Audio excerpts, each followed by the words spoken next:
নজর রাখবো এবার খেলার খবরে। 2026 সাল, সেখানে ফুটবল বিশ্বকাপ খেলবেন পর্তুগালের রোনাল্ডো, এমনটাই খবর উঠে আসছে। 2026 সালে হবে বিশ্বকাপ ফুটবল, সেখানে পর্তুগালের রোনাল্ডো খেলবেন বলে খবর উঠে আসছে। টেলিফোন লাইনে রয়েছেন ক্রীড়া সাংবাদিক বিপ্লব চন্দ্র। বিপ্লব দা, আমরা এবার ফুটবল বিশ্বকাপের দিকে যদি নজর রাখি, সেক্ষেত্রে কি খবর উঠে আসছে, কোন কোন তারকা এবার ফুটবল বিশ্বকাপে নামবেন, বা কি খবর উঠে আসছে এখন অবধি? দেখো, আরো প্রায় 1.5 বছরেরও বেশি সময় বাকি যে 2026 সালে বিশ্বকাপ ফুটবল অনুষ্ঠিত হবে, এবং সেই বিশ্বকাপ ফুটবলে অনেক তারকা কিন্তু নাও খেলতে পারে, এরকম কিন্তু একটা অভিমত বা এরকম একটা প্রচার চলছিল। তো সেখানে নাম উঠে এসেছিল রোনাল্ডো, মেসি, নেইমার সহ বিভিন্ন জনের। যদিও সেক্ষেত্রে বেশিরভাগ ফুটবলারই বলেছে যে তাদের শেষ বিশ্বকাপ হতে চলছে 2026 বিশ্বকাপ। এর আগে নেইমার বলেছে, এবং এবার কিন্তু পরিষ্কারভাবে বলে দিয়েছে যে 2026 বিশ্বকাপ খেলবেন রোনাল্ডো। স্পষ্ট জানিয়ে দিলেন সতীর্থ ব্রুনো ফার্নান্ডেজ, অর্থাৎ রোনাল্ডোর যে সতীর্থ রয়েছেন ব্রুনো ফার্নান্ডেজ জানিয়ে দিলেন যে 2026 সালে বিশ্বকাপ খেলবেন রোনাল্ডো।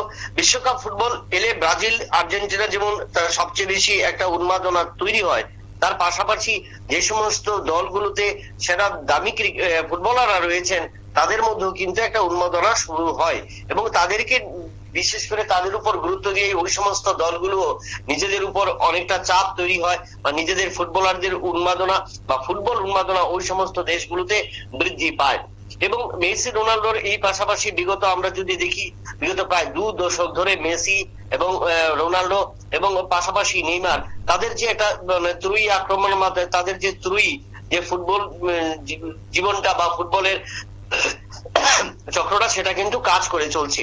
এবং সেই জায়গায় দাঁড়িয়ে গোটা বিশ্ব দরবারে এখন পর্যন্ত ফুটবলে রোনাল্ডো এবং মেসি সবচেয়ে বেশি রেকর্ড করেছেন, একাধিক গোল এবং গোলের সংখ্যা বা বাৎসরিক হিসাব দিক দিয়েও তারা বেশ কয়েকবার তারা ব্যালেন্ডিও পুরস্কারও পেয়েছেন। এবং সব দিক দিয়ে দেখা যায় যে এই যে তিনজন ফুটবলার রয়েছেন, তাদের অনেকটাই সময় চলে এসছে যে বিশ্বকাপ থেকে বা ফুটবলের সাম্রাজ্য থেকে তারা নিজেরা একটু দূরে সরে যাবেন, অর্থাৎ বুটগুলো তুলিয়ে রাখার। এবং সেই জায়গায় দাঁড়িয়ে কিন্তু আবার ঘোষণা করে দিলেন রোনাল্ডো, এবং রোনাল্ডো সেখানে আশাবাদী যে তিনি পরিষ্কারও জানিয়ে দিয়েছেন শুধু ফার্নান্ডেজ তার সতীর্থ বা তার সহযোদ্ধা ফুটবলার নয়, তিনিও কিন্তু পরিষ্কার জানিয়ে দিয়েছেন যে তিনি 2026 পর্যন্ত বিশ্ব ফুটবলে রাজত্বে খেলবেন। অর্থাৎ সেদিক দিয়ে মেসি খেলবেন এবং রোনাল্ডো খেলবেন, যার কারণে ব্রাজিল দল এবং আর্জেন্টিনা দল, এই দুটো দল আবারও বিশ্বকাপের দাবিদার হিসেবে বা অন্যান্য দলগুলোর সাথে চ্যালেঞ্জ জানিয়ে কিন্তু বিশ্ব দরবারে তারা কিন্তু আবার নিজেদের প্রতিষ্ঠা করবার জন্য চেষ্টা থাকবেন। তার পাশাপাশি যেখানে নেইমার রয়েছেন, ব্রাজিলকে যিনি নেতৃত্ব দিচ্ছেন বা ব্রাজিলে রয়েছেন, সেখানে কিন্তু এই সাম্বার দেশ ব্রাজিল, যার উপর কিন্তু বিশ্ব ফুটবলের অনেক কিছু নির্ভর করে, বা টিকিটাকা ফুটবলের যাদেরকে প্রধান বলা হয়, সেই ব্রাজিলও কিন্তু সেখানে পিছিয়ে থাকার নয়। অর্থাৎ তার পাশাপাশি এর পাশাপাশি বলা যায় যে অস্ট্রেলিয়া, দুঃখিত, ব্রাজিল এবং আর্জেন্টিনা এবং এই সমস্ত দলগুলো যেভাবে বিশ্বকাপে দাপট দেখাচ্ছে, সেই দাপট আগামী 2026 সালে বিশ্বকাপেও বিশ্বের ফুটবল প্রেমীরা কিন্তু তা উপভোগ করবে, এবং সেখানে মাঠে নামবেন মেসি, নেইমার এবং রোনাল্ডো সহ অনেক নামি দামি ফুটবলাররা। একেবারে তাই। ধন্যবাদ তোমায় বিপ্লব দা। অর্থাৎ এই মুহূর্তে দাঁড়িয়ে যে খবর, 2026 সালের ফুটবল বিশ্বকাপ, সেখানে খেলবেন পর্তুগালের রোনাল্ডো।